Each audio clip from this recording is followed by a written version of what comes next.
So let's hammer on another issue that both you and I are very passionate about. Net neutrality, Yes. municipal broadband. That's something both of us talk about a lot in our shows. And the one thing, and I've been talking about this a lot. One of the again, you look for the different small silver linings in a situation like this to kind of maintain some amount of optimism. One of the other ones that I see, other than my super fit fur baby Lucy, is is I think that a lot of people are realizing now, if they didn't realize it before, that the internet is a utility in our life. The Yeah. same way running water is a utility, the same way making a phone call is a utility. The internet is a utility in our life. And because of this, you're seeing just this huge uptick, even bigger than before. And as soon as net neutrality was repealed, it got a big shot in the arm. I feel like this is another shot in the arm for city-owned internet and municipal broadband. I mean, you're hearing about stuff.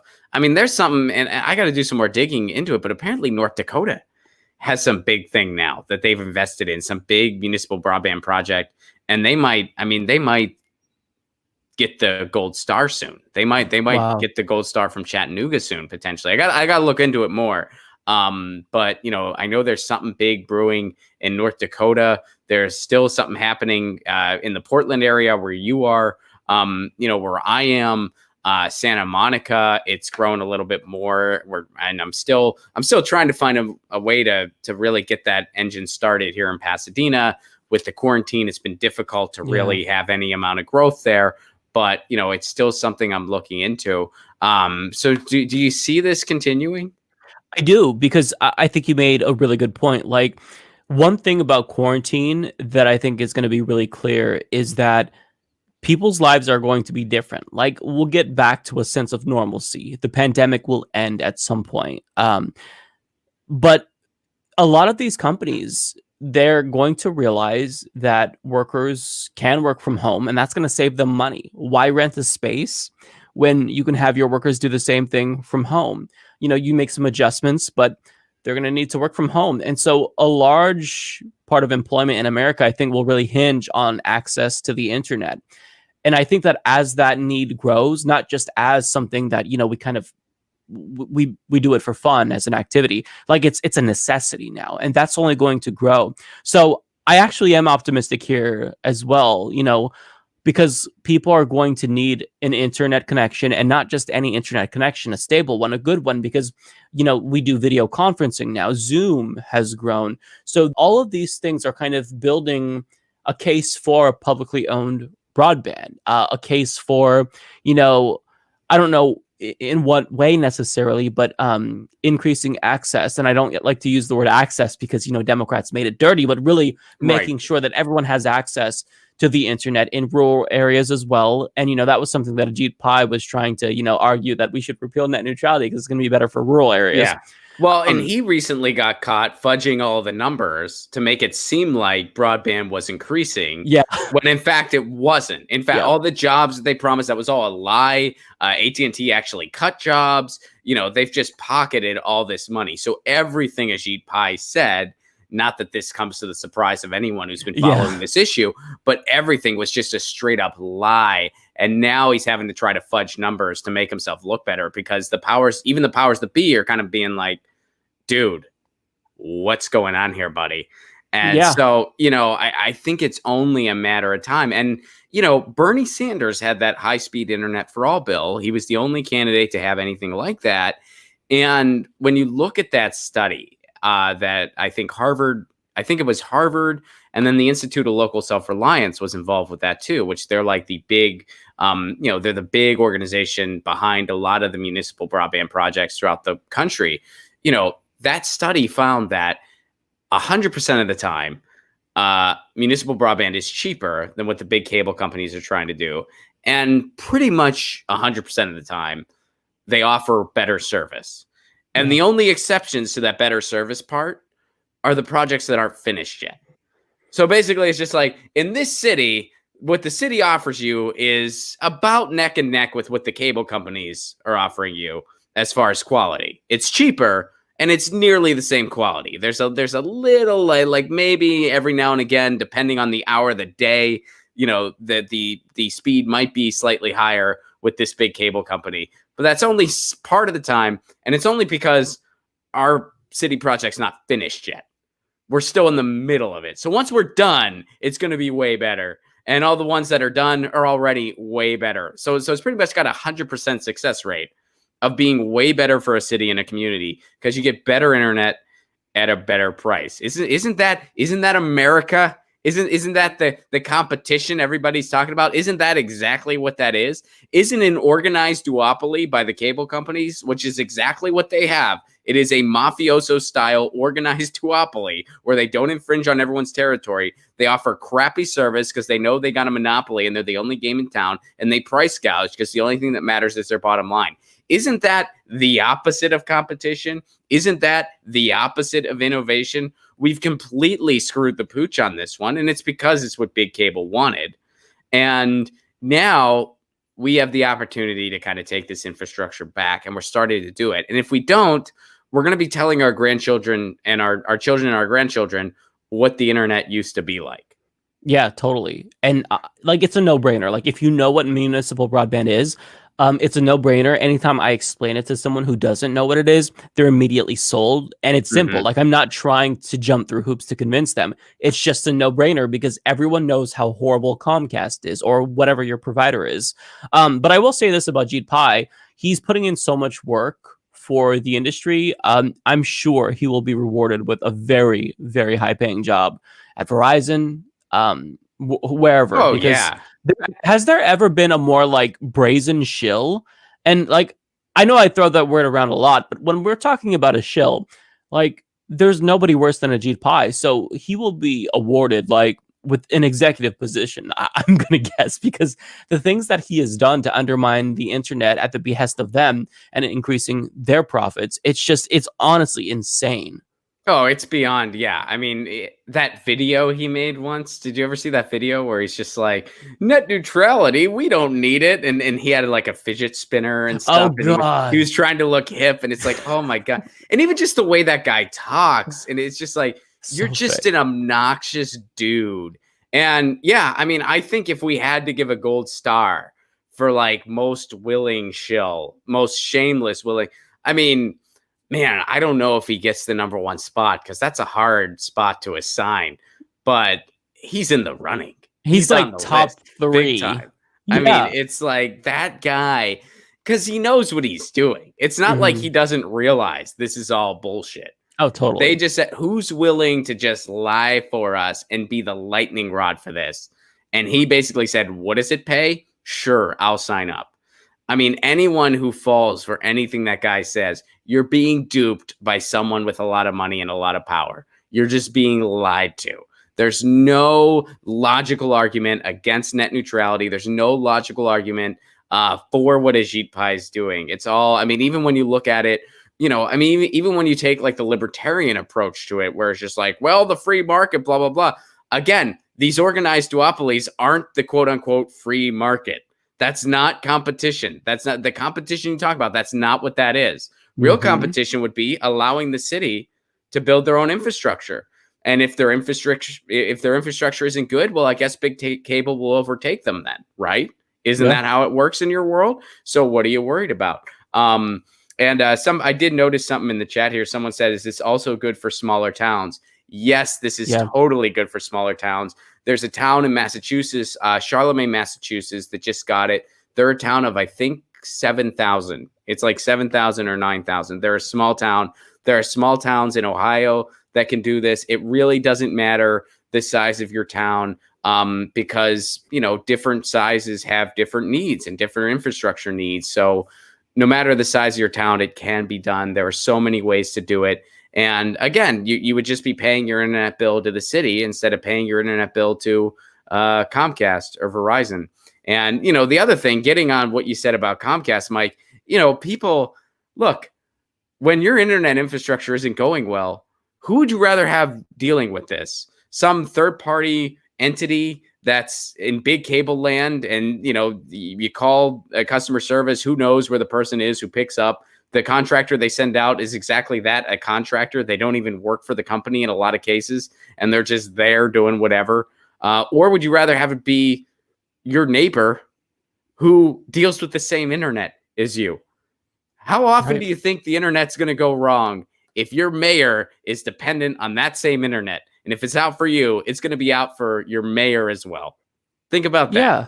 Oh, and the best part is that, like, if you're dissatisfied with it, you can vote out the people who are in control of it. You can't vote who's on the board of Comcast. You can't vote who's the regional director of Comcast Internet in your area, whatever title they have. Like, you own it, you control it. That's the best part. It's an easy sell. And I think this really crosses party lines. It's nonpartisan. Like, locally, I think you have a really good chance at doing this. And this is what you've been so great at, promoting, Ron, is that in their own towns and their, localities, they can make this happen, because this is something that's difficult to facilitate nationwide. And I think that Bernie had a phenomenal plan to really, like, add to funding, so that way, smaller rural areas can do this, but you can get the ball rolling yourself. That's kind of one thing, like, not to go on a tangent, but that I'm kind of taking away from the loss of this election for us, is that local politics is something that you can still control. You have power, and net neutrality is one of the easiest things you can do to make a difference. You might not win that battle, but you might. Like, it's if you haven't tried, if nobody's asked their city council why we don't have municipal broadband, then you could be the person who makes a difference. So it's just a matter of trying, getting involved, and joining an organization. Even if it's, like, not a net neutrality or issue specific organization, some type of political organization, it really will help with these types of things, right? So you start, like, a local DSA chapter in your neighborhood, like, things like that help to empower you.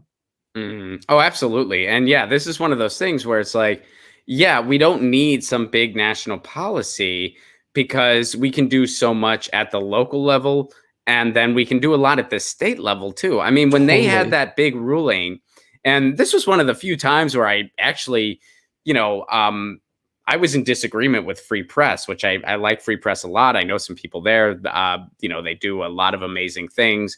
But this was one time where I actually disagreed with some of their assessment, because there was that court ruling where there are two rulings that happened. One, they upheld the repeal of net neutrality, which of course sucked. They were like, yeah, net neutrality is repealed and it's going to stay that way.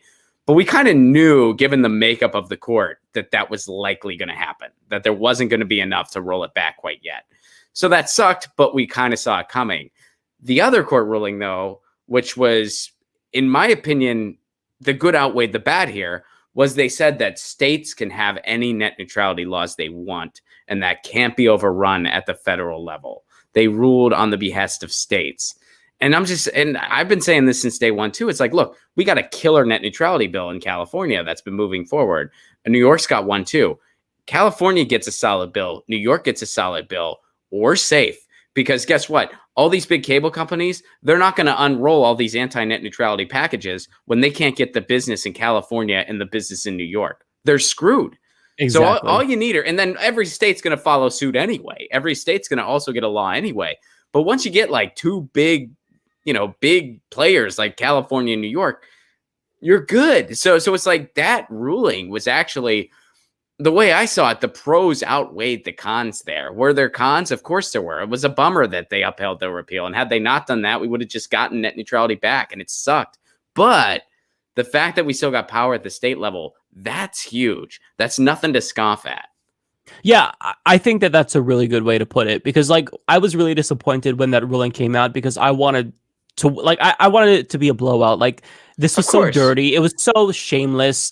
I wanted to win. But as time goes on, I think that your assessment of it is more accurate, because, like you said, it's a lot of work to plan different, packages throughout the country. And if you have the two biggest states, yeah, you're not going to do that. And, living along the West Coast, we all have net neutrality in Washington, Oregon, that bill doesn't go as far as California with a ban on zero rating, but our net neutrality laws here are very strong. So I have net neutrality in Oregon, and it sucks that other states don't have it, and I want to fight for them.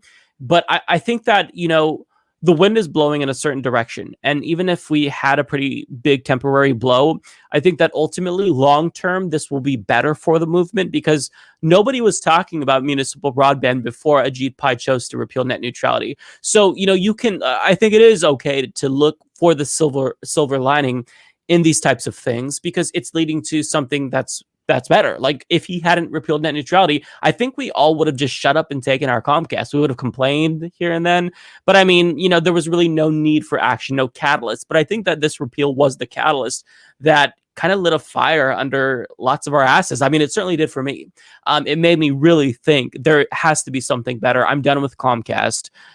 This is unacceptable. I'm not going to wait for them to sell me an internet package like TV, So yeah, I think that at the end of the day, we can look for the good in this. And I'm not going to say that I'm an accelerationist and that everything has to get, worse before it gets better. But in this issue, I really believe that things are headed in the right direction. And if there's any issue that I do feel optimistic about, it really is the net neutrality issue, just because that's something that public opinion has remained firmly committed to. And it's not just the left. It's Republicans. This is a nonpartisan issue.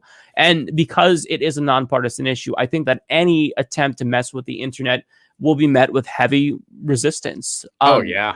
So absolutely. Well, I always like to point out to people, I'm like, look, the place where there's the most municipal broadband projects happening is in Tennessee. That's a red state. That's not some blue state. That's a red state. But why is that? Well, because Chattanooga, Tennessee has some of the best internet in the world, not just in the country, in the world. Why do they have that? Well, because they started building municipal broadband early on. It actually wasn't one of the first municipal broadband projects. There were other ones before Chattanooga, but because of Chattanooga's like grid, like the power grid that they had, they were able to build like, the most extensive one. And they still have that to this day. So now Tennessee, when you see, I mean, that's the one thing. Municipal broadband is very like, it catches on, it spreads. It's very, this is a weird word to use right now, but it's very contagious. The good kind of contagious, not the bad kind, the good kind. Because I mean, someone mentioned Massachusetts in the chat, after Charlemont got it, now Cambridge is pushing for it. There's a part of Cape Cod that just got it. This stuff spreads, Sandy, Oregon got it. So now Portland really wants it. This is a thing that it's like when you see your neighbors have it and you see the fact that it's like, wait a second, you sent big cable packing and now you get better internet at a cheaper price. Oh, and guess what? It brought local jobs to the area too. And it brings business to the area because it's an investment. I mean, that's the thing. And especially like when you're going to your city council meetings and you're fighting for this, it's okay to speak their language a little bit and say, look, this is an investment in the city. This isn't charity that you're doing. We're all going to pay our internet bills here. We're not asking for free internet. That's not what we're asking for. That'd be nice. And maybe someday we'll get there, but we're not there yet. And that's okay. Yeah. We're paying our internet bills, but this is an investment into the city. That's what this is. So like, don't just focus on the price tag. Think about what the investment that this is. Think about what this will bring. And that's what I say in Southern California, because I'm like, dude, we're the capital of show business. If we have the strongest internet in Southern California, what do you think that's going to do for the area? What do you think that would do for, I live in Pasadena. What do you think that would do for Pasadena if Pasadena had the better internet than all the surrounding area in Los Angeles? What do you think that would do? Yeah, it's a no-brainer. And I like that you said, to use their words like investment, because you have to meet people on their level. We live in a capitalist society, and you're not going to get members of city council to really be interested in something unless they think that there's going to be a payoff. So if they have something to brag about to their constituents, hey, we invested, we got X amount of jobs and whatnot, we brought in this much revenue, that's gonna help build your case. So I think it's perfectly fine if you use any argument to get it, as long as you get the policies, that are going to benefit people, then do it by whatever means necessary, as long as you're not, I shouldn't say whatever means necessary, but you know what I mean? Like, you can use capitalist language to, I guess, guide them gently into the socialist position if you want to, Right. Yeah. Well, it's the truth. Exactly. Like exactly. it is good for, it is quote unquote good for business. It literally is proven. So, it's not like you're making stuff up. It's the truth. you're just delivering it to them in a way where they're more susceptible to be like, you're right. Mm-hmm. Marketing. Marketing, baby. It's something the left, I think, has got to get better at. We've got to market ourselves better. Don't know how to do it, but I know we have to. Man, I think I'm going to email my city council member right after this. Because, there was one city council guy that was kind of on board with the idea. And I was like, well, if I can like really get him to get on board, we might be able to move forward. So I guess I'd imagine he has a little bit of free time right now. I should probably drop him an email. That's actually I'm glad you said that, because I talked to the county commissioner, and he told me about how in our area we had municipal broadband before. We had municipal dial-up. This was in the 2000s. So he said, there's kind of a precedent for that. So it wouldn't necessarily be out of the question. It's just a matter of how much would this cost? How do we set up the infrastructure for broadband? So he was open to it. I haven't done a good job at following up. And I need to do that. So I'm glad that we had this conversation. I always get fired up when I talk to you about net neutrality, because this has been such like a pet issue for us for years now. Yeah. And it's like the one issue where it feels like we're winning, So and that sounds weird after we had, we have a Republican shill Ajit Pai as the FCC commissioner, but I mean, in a way, things are trending in our direction, I think. So it does feel like we can actually make a difference here. Well, the thing is that city-owned internet all across the country, which is just an easier way of saying municipal broadband, it's all the same thing. That just ends this permanently. Exactly. Like it's over. Like the net neutrality war is over completely, and we've won it. So because things are moving in that direction, it's like Ajit Pai and his shill crew took one step backwards, but that one step backward gave us an opportunity to just get to the finish line. And once we're there, you ain't going to take this away. Yeah. Oh, absolutely. I mean, once people have something like that, they will take to the streets if you try to remove that from them. They're not going to accept Comcast coming in and privatizing it. Like, that's something that they have experience with, and knowing how horrible all of these private ISPs are. It really is the one permanent solution to net neutrality. And I'm so glad that this has become something that people are talking about, to where, even though Bernie didn't win, the fact that he brought this up as, part of his campaign platform in and of itself, I think is a really, really good sign of what's to come. That there is some political will there. It's just a matter of just following through, basically. Yeah, absolutely. Get your news on with Ron. Don't you want to know what's going on? We're getting our news on today. Get your news on with Ron. Don't you want to know what's going on? We're getting our news on today. You can tweet me an article at Ron Placone. We'll go through it together and make it our own. Get your